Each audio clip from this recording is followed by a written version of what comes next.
This is Shelton, cassette number 17, a talk delivered by Dr. Herbert M. Shelton at Washington, D.C. in July 1955. Any wordy introduction that I might have to offer this evening about our next speaker would indeed be superfluous. I'm reminded of the man who introduced the President of the United States. He didn't have much to say. He just said, "Ladies and gentlemen, the President of the United States." I'll go along with that in my introduction. Ladies and gentlemen, Dr. Shelton.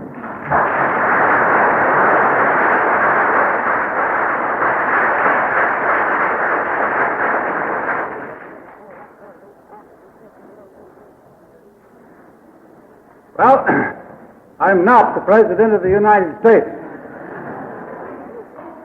As a matter of fact, I couldn't qualify for the position.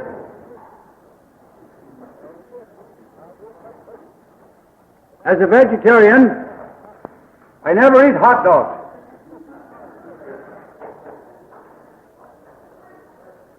As a hygienist, I don't smoke. And as a busy man, I never learned to play golf. How can a man like that aspire to the presidency?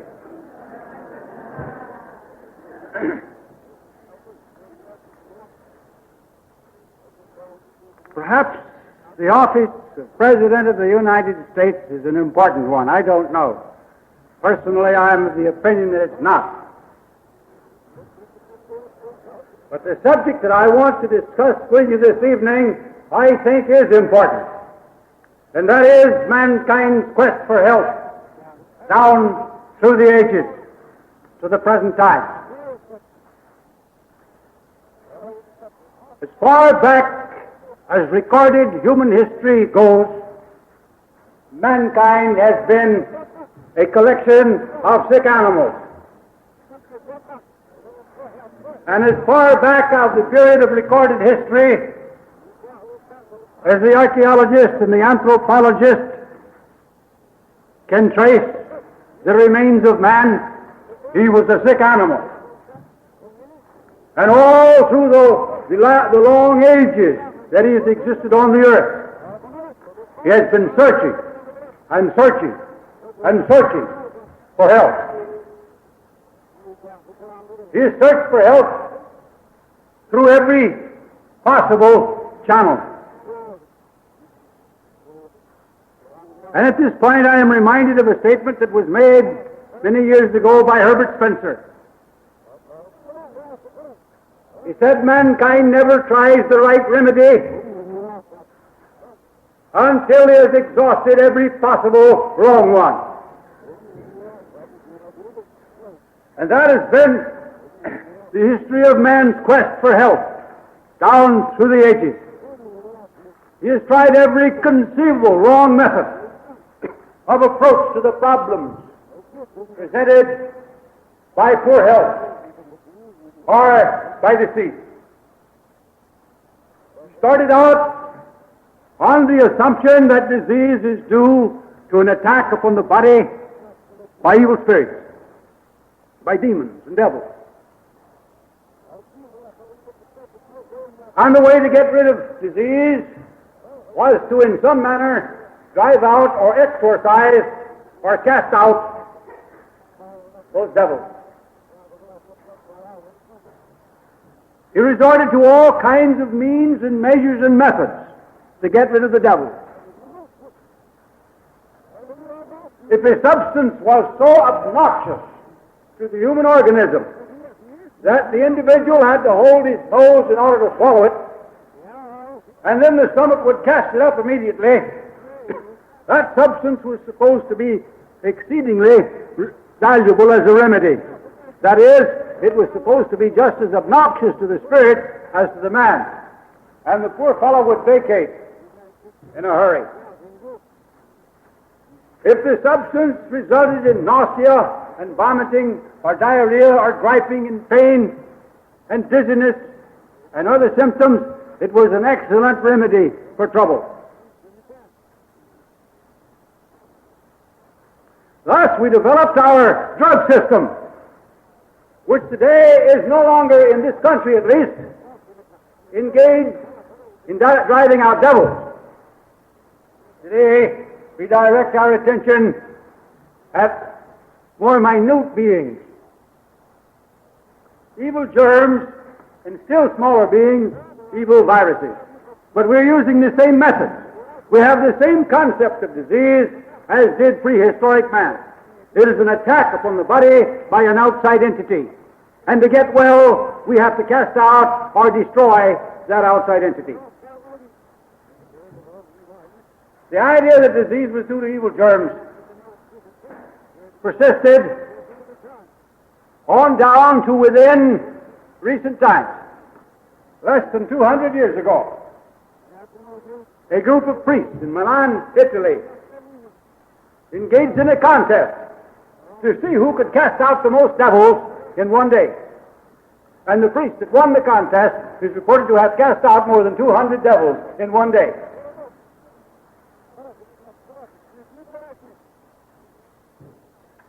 Casting out devils to remedy disease is still a common practice in India, in China, in Indochina, among the savages in the bush of Australia, among the savages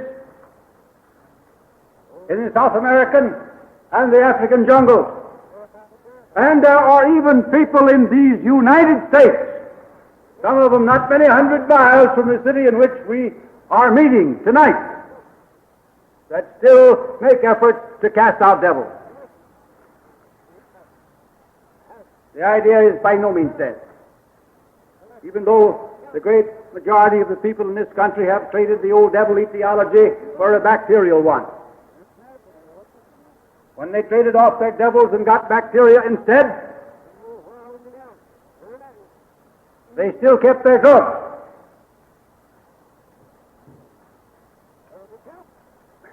Bernard Shaw once made the remark about Lord Lister that all he did was to exchange carbolic acid for holy water. Instead of trying to relieve us of our devils, he tried to kill off the germs with carbolic acid. And thus we have been all through the ages seeking to cure disease by agents and means that were deliberately and purposefully destructive, because we were trying to destroy something that was seeking to destroy us.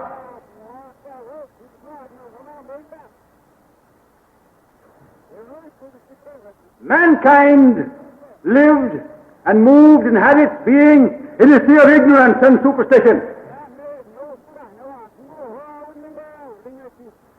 And for the most part, it's still wading around in the murky waters of that same sea.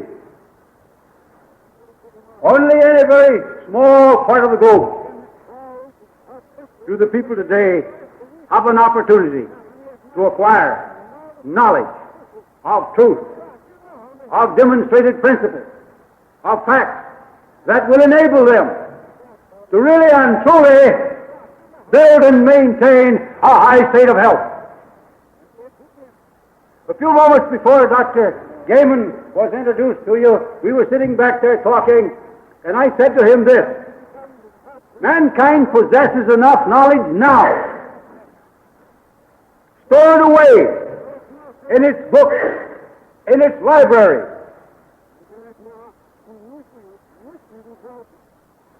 It has enough knowledge, and it has the resources, so that if it would make intelligent use of that knowledge and of those resources, it would be possible for the human race to have better health than any portion of it has ever enjoyed within the historic period. But we cannot get them to make use of that knowledge.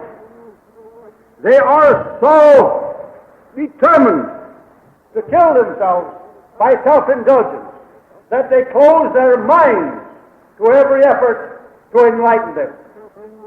So that Sylvester Germ made the remark more than 100 years ago that the grand experiment of the human race seems ever to have been to see how close it can approach the brink of destruction without realizing that it has killed itself. And that's what we do. All deaths are suicide. Even those that result in war. Any man who goes to war and gets killed commits suicide, whether he's a draftee or a volunteer. No man has to be drafted. I remember back in World War II, that was long before our police action in Korea. They drafted 16 million men in this country. Every one of them was afraid to say no because they'd put him in jail. 16 million men in jail.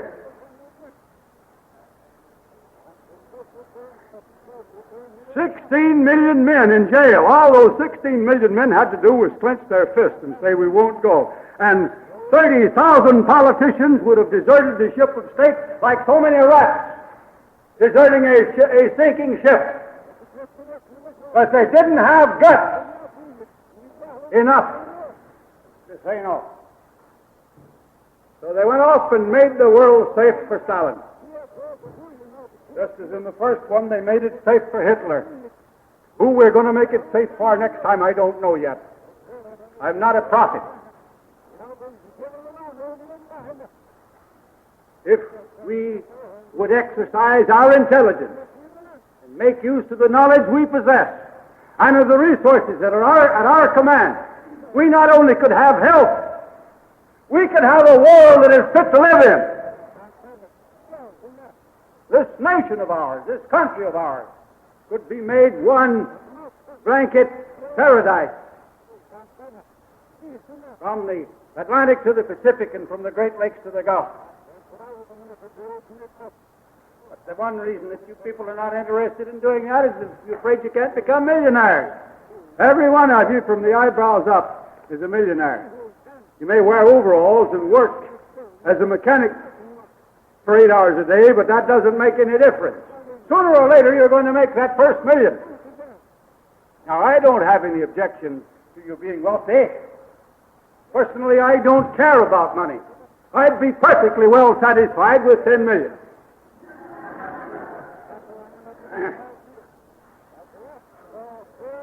But if you had all the money in the world and remained in ignorance and continued on in self-indulgence, you could command the services of the finest surgeons and the finest physicians that earth has produced, and they could hustle you into the henceforth a little faster than the man down the street who didn't have money enough to hire a physician or a surgeon. Mankind lacks knowledge, and it is only within the past 150 years that he's had a factual basis upon which to build a genuine health system. Not until we learned something of human physiology did we have a basis upon which to build a system that would build and maintain health for us. An effort was made in the medical profession, by the way, at that time, to get away from the old devil theology and the methods of treatment that had been built upon it, and to build a system upon physiology. There were a number of medical men, both in Europe and in this country, who sought to do just that. But they were drowned by the profession. And any medical man who tries it today will get his head taken off. The drug interests are more powerfully entrenched today than it ever, than in any previous period of history. And any man who attempts to lead the medical profession away from drugs, away from vaccines, away from serums, away from surgery, and out into the clear light of physiological science and a practice based upon it, will get his head taken off.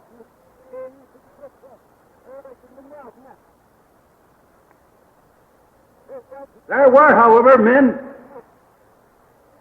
some of them outside the medical profession, some of them within the medical profession who got out, who did succeed in building a science of health. That system they call the hygienic system. Now, up to that period of time, there had never been a medical college in all history that taught hygiene. There had not been medical men who gave any attention to hygiene. There was not a medical college in the world at that time that had a chair in hygiene. It was of no importance. They needed only their drugs and their knives and saws and their vaccines to restore people to health.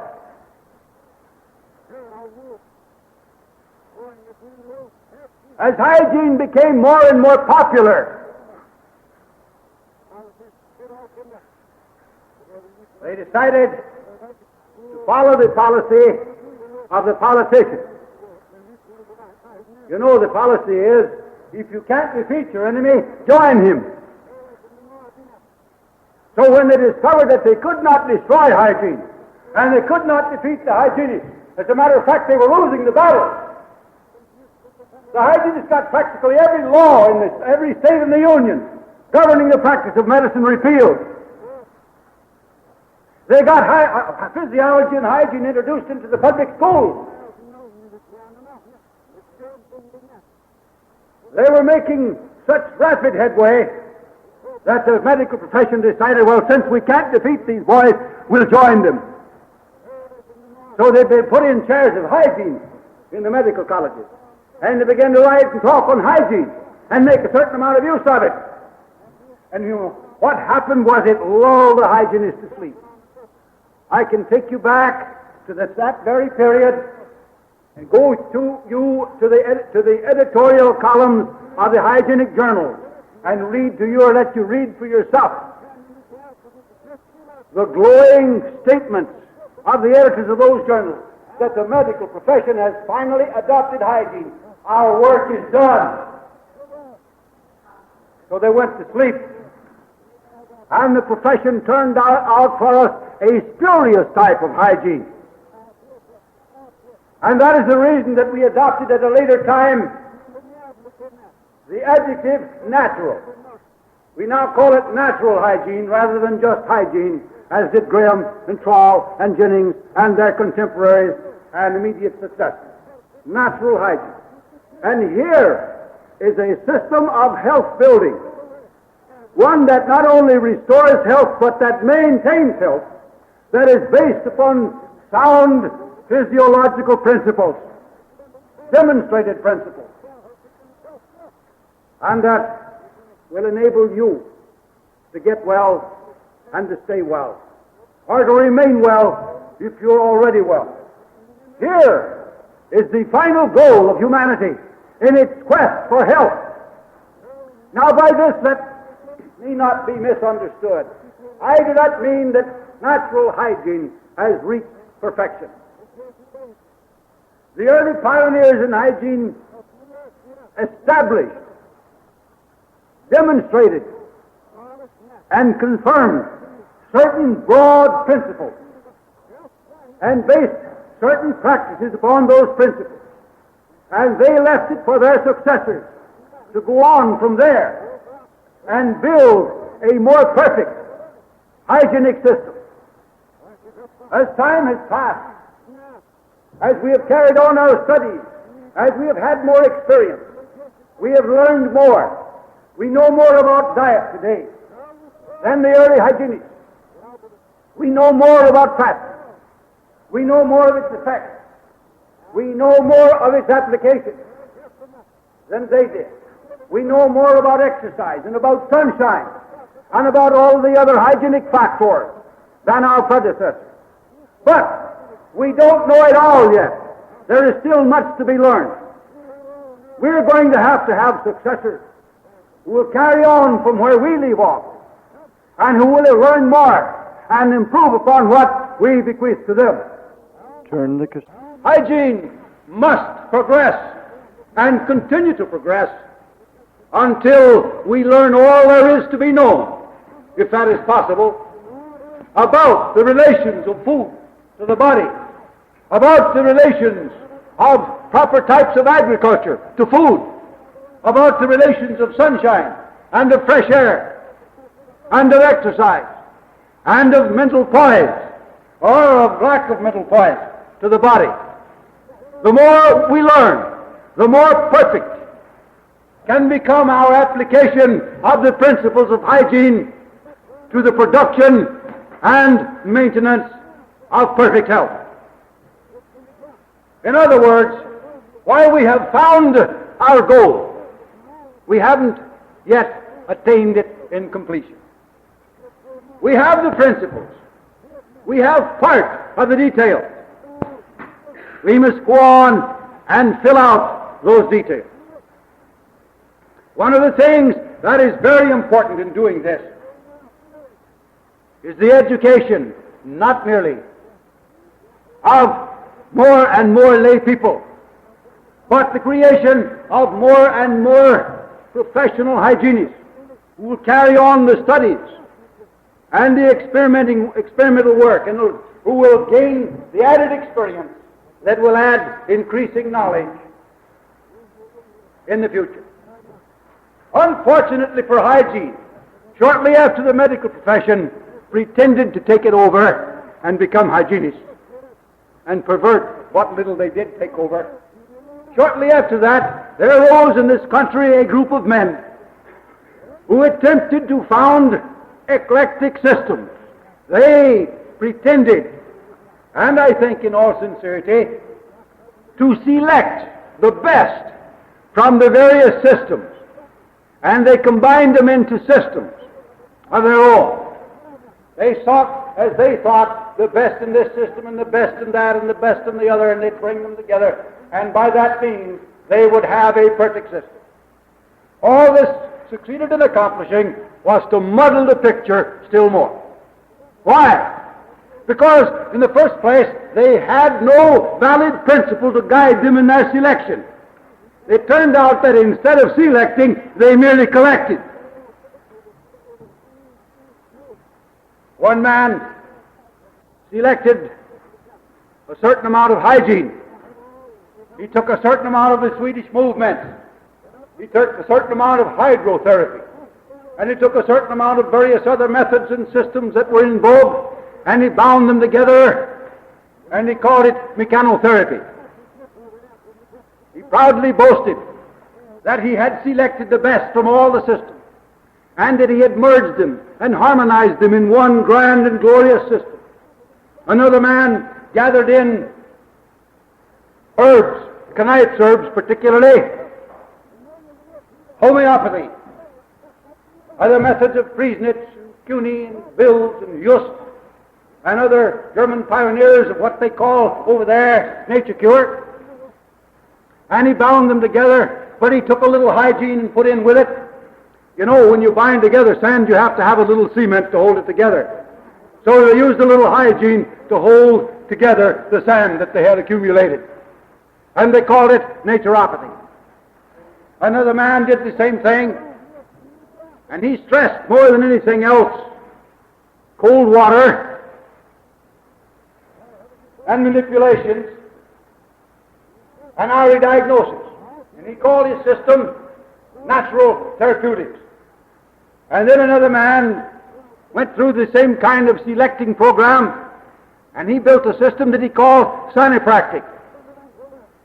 Another one did a lot of selecting, but less than the other fellows. He took in more hygiene and less of the other things, and he called his system physicotopathy. The system called physicotopathy, which was built by Bernard McFadden,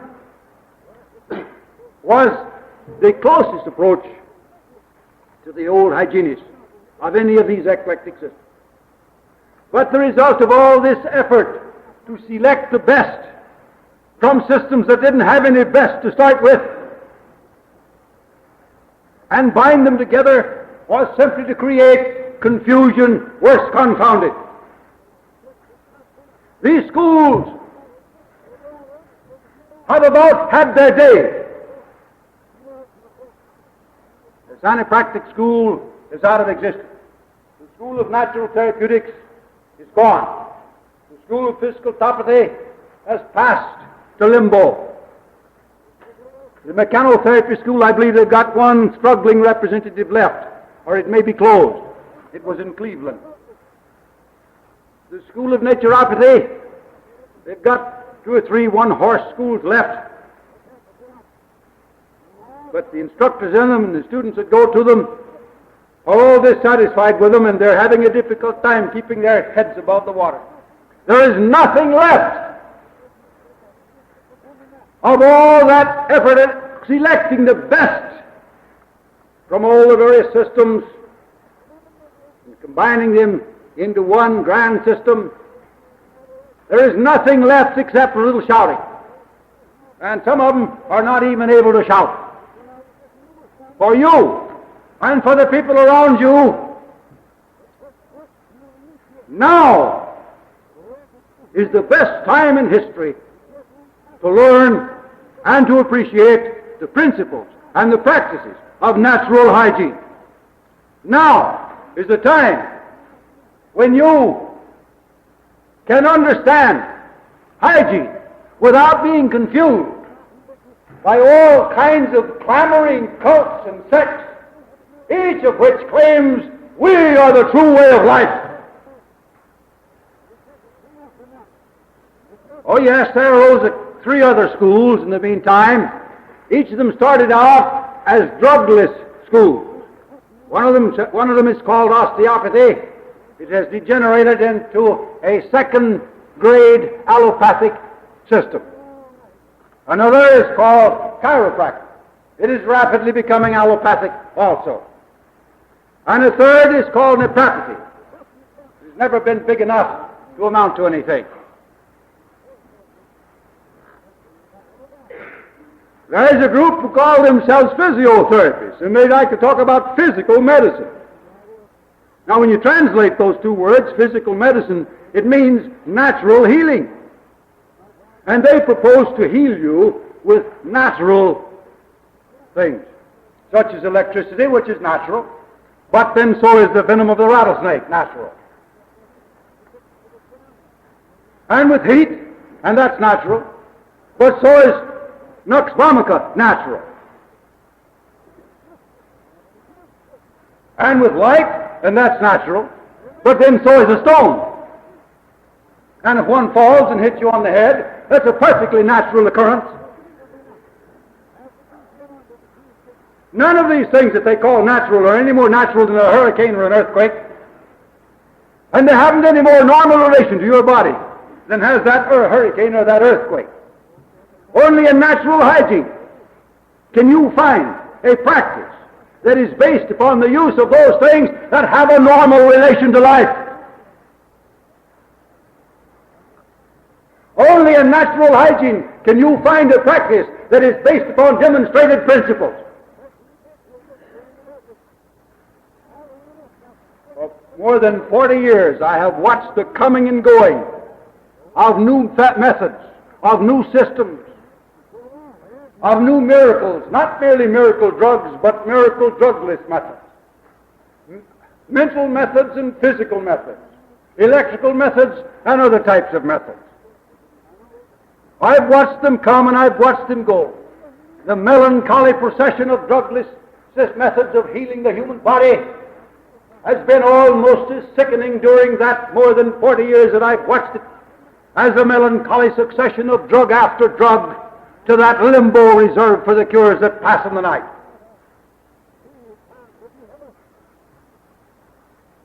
A little knowledge of history, of the history of the cures, would help a lot of people to understand the folly of endorsing and of getting behind a lot of silly notions and foolish practices as these arise on the horizon, make a great claim for themselves, last a few days to a few weeks, and pass away. There's nothing that they remind me of more than a skyrocket. When a skyrocket goes up, it thinks it's a shooting star. And when it comes down, it discovers it's only a burnt stick. And this is what they remind me of. They go up with a great flare of light. Red and yellow and blue and all colors. And they come down just a black burnt stick. Every once in a while somebody revives one and offers it as something new, because each generation, unfortunately, has to learn for itself. We never learn anything from the experiences of our parents and of our grandparents and our great-grandparents. History teaches us nothing because we refuse to use our intelligence. Any clever-tongued salesman can sell you a bill of goods. Years ago, when I was on the staff of the New York Evening Graphic, a well-known advertising man of that time made the statement that if they would give him $100,000, which would be about $500,000 at the present time, if they would give him $100,000 with which to put on a national campaign of advertising, he would sell the American people brick dust as a cure-all and make money. Does it sound ridiculous? He could do it. He could do it. He could do it even easier now because we have television. We bring it right into our homes now and have it going day and night. Not for you adults, but for the children. Every program is directed to the children. Have your mama run down to the store right now and buy a package of Cheerios and cut off that top off of it and send it in with a dime. And we'll send you a 4-cent article.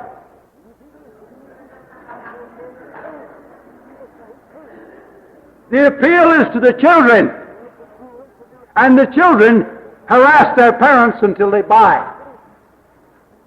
And every few minutes, the child learns that king-size cigarettes, that filter-tip cigarettes, that our particular brand of cigarettes is superior to all others. Smoke my cigarette. Yes, we bring the adder right into our homes and put it in our bosom to bite us. And we call that advancement. We wouldn't do that if we were intelligent people. We like to think we're intelligent. Well, let us not forget that the intelligence test during the recent bloodbath that the world went through, when we again made the world safe for hypocrisy, that intelligence test shows that the average American adult has the intelligence of 11 to 13-year-old. Sure, we're a bunch of intelligent people. That is, we're just a little bit more intelligent than the crawling worms of the dust. And much of this is due to the fact that we have never put forth any effort to develop our intelligence. Intelligence can be developed so that it can be used just as you can develop your muscles and use those. But we don't do it. We prefer to let somebody else do our thinking for us. And you know what he does? When you let somebody think for you, he always thinks to his own advantage. Usually his financial advantage.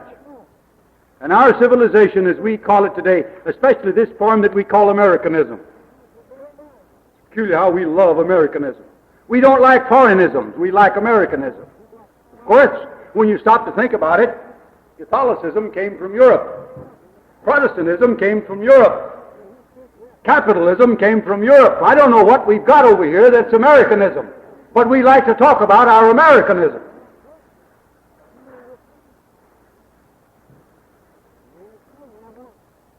And one of the principles of Americanism is to get the advantage of the other fellow and choke him until he coughs off every penny he's got.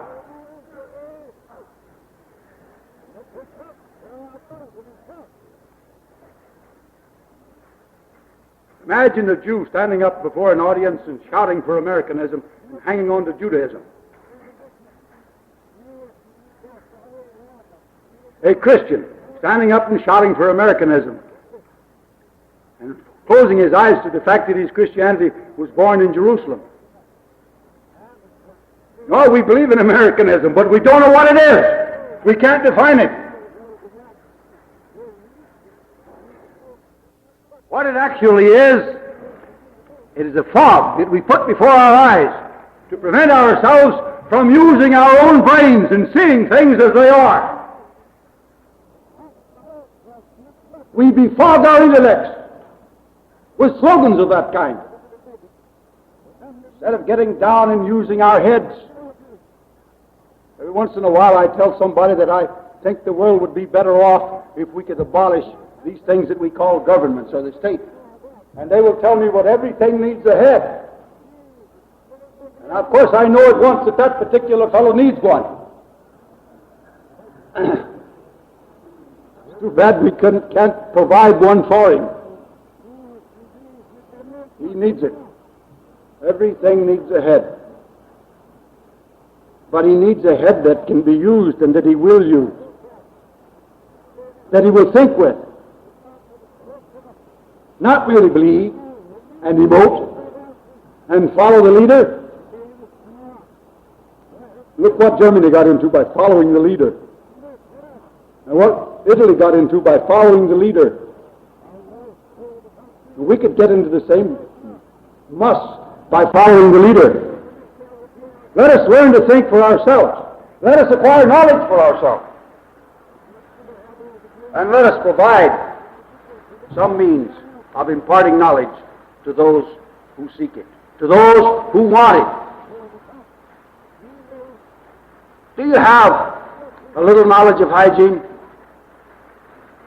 Well, don't hide it under a bushel. Spread it among the people around you. Talk to them. Tell them about it. Lend them your books and your magazines. Persuade them to subscribe for magazines dealing with natural hygiene. Get them to buy books for themselves. Get them to read. Get them to think. Let's spread this gospel of natural hygiene. A gospel of health by healthful living. Not by treatments. Not by killing bugs. Not by taking out organs. Somebody told me only the other day what one consul said to the other. Said, "Dearie, put on your best dress tonight. The surgeon is going to take you out." Why is he going to take out your tonsils? Simply because you're too ignorant to keep them. And so, of course, he wants the money. He knows that taking out your tonsils is going to do you no earthly good. But the money that he transfers from your pocket to his is going to do him some good. Perhaps his wife needs a new hat. Perhaps he's behind with his garage bill. Perhaps his son is developing an inferiority complex because he's got a patch on the seat of his pants. It doesn't matter, you need an operation. What you need to have cut out is not an organ, but your bad habits. If you just cut those out, you can save your organs. And then you won't always go going around to these organ recitals and vying with the other fellow to make him think that your operation was more serious than his.